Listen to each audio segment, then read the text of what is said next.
I think the choice to study fire generally is a bit of an occupational hazard. It's true. We're not necessarily looking at the verdant green parts of our planet. We're headed to the end of the road. We're looking at areas of rainforest that have been cleared and burned. We're capturing scorched landscapes.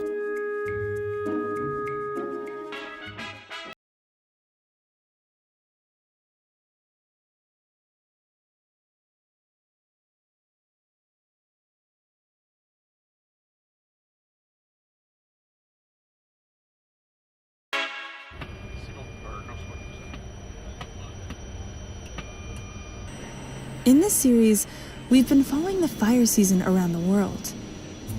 First in the American West, in the early part of summer, the start of the fire season. Then in high northern latitudes, Canada and Alaska. Then finally in the Philippines, as the summer became fall. In the past, you could count on the fire season eventually coming to an end.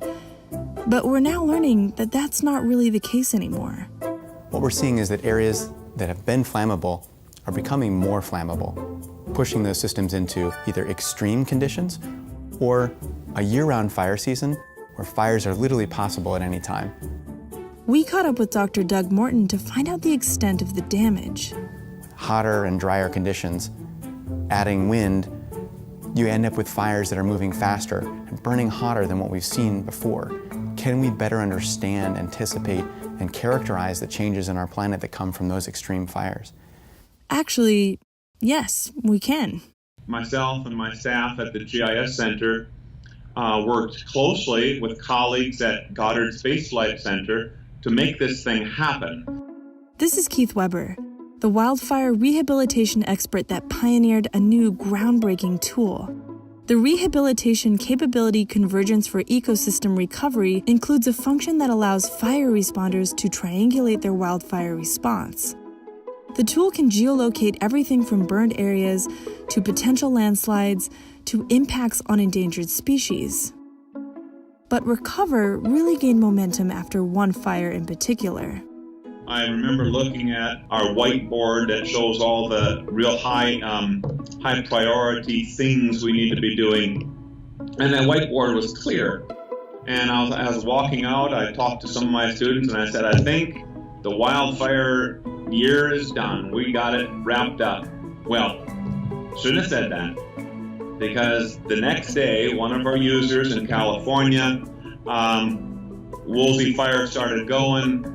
It became much larger than I think they thought it would because of those big winds, and it really grew very rapidly. Well, at that point, we were working with that team on a daily basis, doing refreshes, as we call it, as the fire grew and grew and grew every day until we had that thing out. Keith's team is making a tangible difference by saving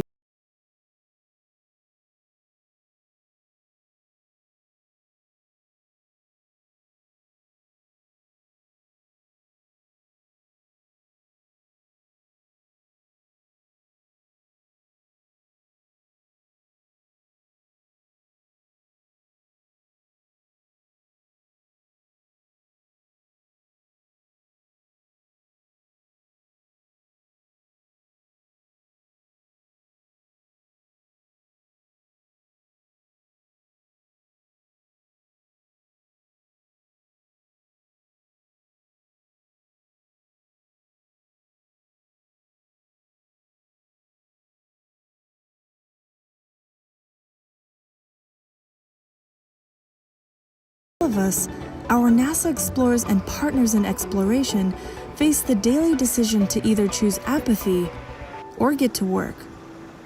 The future is uncertain, but we choose to